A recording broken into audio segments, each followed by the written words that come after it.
কেমন আছো বন্ধুরা? আশা করি তোমরা সবাই ভালো আছো। আবির পূজা আরও একটা নতুন ভিডিওতে তোমাদের সকলকে স্বাগত জানাচ্ছি। তো এই ভিডিওটা অনেক দিনের মানে আমরা যখন হানিমুনে গেছিলাম এইখানেই। তো তখনকার ভিডিও তো বুঝতেই পারছো কবেকার ভিডিও। তো প্রথমে তোমাদেরকে বলি, এই ভিডিও মানে তখন কোনো আইডিয়া ছিল না যে ইউটিউব করব, ব্লগিং করব, কোনো আইডিয়া ছিল না। তো ঘুরতে গেছি, জাস্ট ভিডিও ছবি মানে যেমন আর কি করে সবাই, তো সেই রকমই আমরা মানে অনেকটাই কেটে মানে অনেক কিছু তোমাদের সাথে শেয়ার করতে পারবো না। যেমন আমরা যে হোটেলটায় থেকেছি সেই হোটেলটা, রুমটা, তারপরে কি খাওয়া দাওয়া করেছি সেইগুলো, মানে বললাম তো প্রথমেই কোনো আইডিয়া ছিল না যে ব্লগিং করব। তো যাই হোক, যেটুকুনি তোমাদের সাথে শেয়ার করতে পারবো তো সেটুকুনি তোমাদের সাথে শেয়ার করব। তো ফার্স্ট টাইম আমি পাহাড়ে গেছিলাম, তো আমার এত ভালো লেগেছিল। যদি তোমরা বলো আমাকে যে পাহাড় আর সমুদ্রের মধ্যে কোনটা আমার বেশি ভালো লাগে, তাহলে আমি এক কথায় বলবো পাহাড় ভালো লাগে। কারণ আমার পাহাড়ের পরিবেশটা দারুণ লাগে, চারিপাশটা এত সুন্দর লাগে, তো আমি তোমাদের বলে বোঝাতে পারবো না, এতটাই আমার ভালো লাগে। তো অবশ্য পাহাড়ে মানে অনেকেই মানে চাই না যে পাহাড়ে ঘুরতে যাবে, কারণ পাহাড়ে ঘুরতে গেলে অনেক হাঁটতে হয়। তো সেটা আমারও হয়েছিল অনেক হাঁটতে, কিন্তু আমি যেহেতু একদমই হাঁটতে পছন্দ করি না, কিন্তু হাঁটতে হয়েছিল। তো এত পায়ে ব্যথা করছিল, তো সেরকমভাবে মানে হেঁটে হেঁটে ঘুরতে হয়েছিল, এরকম একটা অবস্থায় ছিলাম। তো যাই হোক, সব কিছু মিলিয়ে আমার দারুণ লেগেছে জায়গাটা। তো এখন আমি যদি পাহাড়ে যাই তোমাদের সাথে অবশ্যই তো সব কিছু আমি তোমাদের সাথে শেয়ার করবো, সবটা। এটা প্রথম দিনের ভিডিও, মানে আমরা এনজিপি থেকে দার্জিলিং যাচ্ছিলাম তখনকার এই ভিডিওটা শ্যুট করা। তো সেটাই তোমাদের সাথে আজকে শেয়ার করব, পুরো দার্জিলিংটা মানে আজকের দিনটা দিয়ে আর কালকের দিনটা দিয়ে আমি এই ভিডিওতে তোমাদের সাথে শেয়ার করব। আর সিকিম গেছিলাম 0 পয়েন্ট ছাঙ্গু, সেটা হচ্ছে পরের একটা ভিডিওতে তোমাদের সাথে শেয়ার করব। দুটো ভিডিও একসাথে দিলে অনেকটা ভিডিওটা বড় হয়ে যাবে, তোমাদের দেখতে অনেকটা অসুবিধা হবে। তো চলো ভিডিওটা দেখতে থাকো, আশা করি তোমাদের ভালো লাগবে।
দার্জিলিংয়ের মেল, সন্ধ্যেবেলা সবাই মিলে এখানেই ঘুরতে বেরিয়েছিলাম। আর এখানে যে আগুন নিয়ে খেলা হচ্ছিল ওইটাই দেখছিলাম দাঁড়িয়ে দাঁড়িয়ে।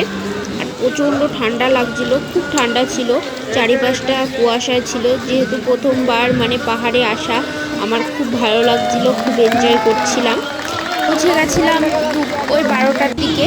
তো তখন এসে ফ্রেশ হয়ে রুমে গিয়ে খাবার দাবার খেয়ে তারপরে বিকেলবেলাতেই বেরিয়েছিলাম।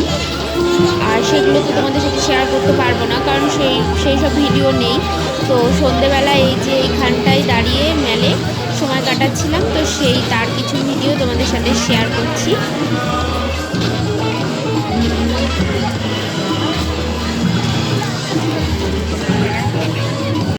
এটা পরের দিনে সকালবেলার ভিডিও ছিল। আমরা স্নান টান করে একদম রেডি হয়েছিলাম, ব্রেকফাস্টও হয়ে গেছিলো, যে গাড়ি আসার জন্য অপেক্ষা করছিলাম বেরোবো বলে। আর আমাদের রুমের জানলা দিয়ে এত সুন্দর একটা ভিউ দেখা যাচ্ছিল, মানে খুব ভালো লাগছিল। তো ওর জন্য আমি সকালবেলা জানলাটা খুলে বসে এই ভিডিওটা করে রেখেছিলাম বলেই তোমাদের সাথে আজকে শেয়ার করতে পারছি। তো তখন ভাবতেও পেরেছিলাম না যে তোমাদের সাথে শেয়ার করব। তো এই যে তারপরে বেরিয়ে পড়েছি। তো ঘুরতে আসলে সারাটা দিন গাড়ির ভেতরেই কেটে যায়। তো যাচ্ছি হচ্ছে বাতাসিয়া লুকে। তো চলো সবটাই তোমরা দেখতে থাকো।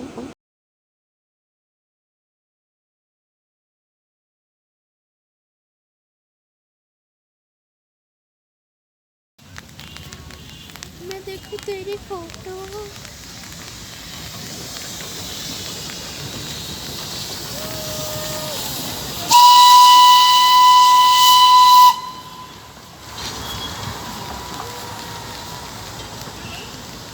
কয়লাই চলে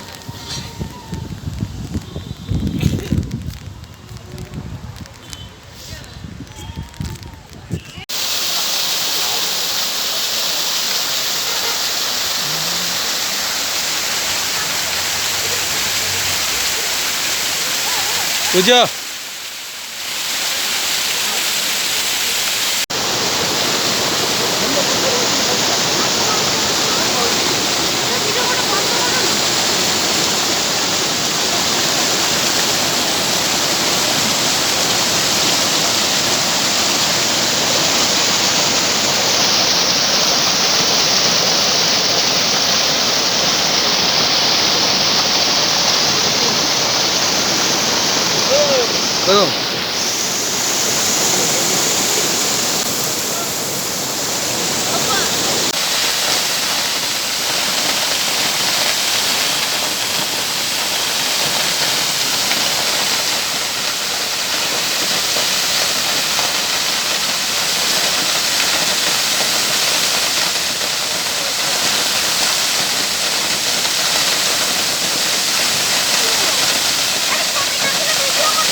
সেই সকালবেলা বেরিয়ে এখন ওই যে বিকেল হয়ে গেছিলো, তারপরে আমরা হোটেলে ফিরে গেছিলাম। তো সন্ধেবেলাটা কাটিয়েছিলাম টাইম মেলেই, কারণ লাস্ট দিন যেহেতু ছিল আমাদের দার্জিলিংয়ে। তো পরের দিন আমরা গ্যাংটকে গেছিলাম, সেখান থেকে আমরা গেছিলাম হচ্ছে বরফে, ছাঙ্গু, জিরো পয়েন্ট, সবটাই পরের ভিডিওতে তোমাদের সাথে আমি শেয়ার করব। আর এই ভিডিওটা এইটুকুনি, আর কোনো ভিডিও শ্যুট করা হয়নি। তো এইটুকুনি যা ভিডিও করা হয়েছিল তোমাদের সাথে সবটাই শেয়ার করলাম। পরের ভিডিওতে আরও তোমাদের সাথে অনেক কিছু শেয়ার করব যতটা সম্ভব হবে। তো এই ভিডিওটা তোমাদের কেমন লেগেছে অবশ্যই আমাকে কমেন্ট করে জানাতে ভুলো না। আর পরের আরও ভিডিওতে তোমাদের সাথে আরও অনেক কিছু শেয়ার করব। তো এই ভিডিওটা এখানেই শেষ করছি, দেখা হবে পরের ভিডিওতে।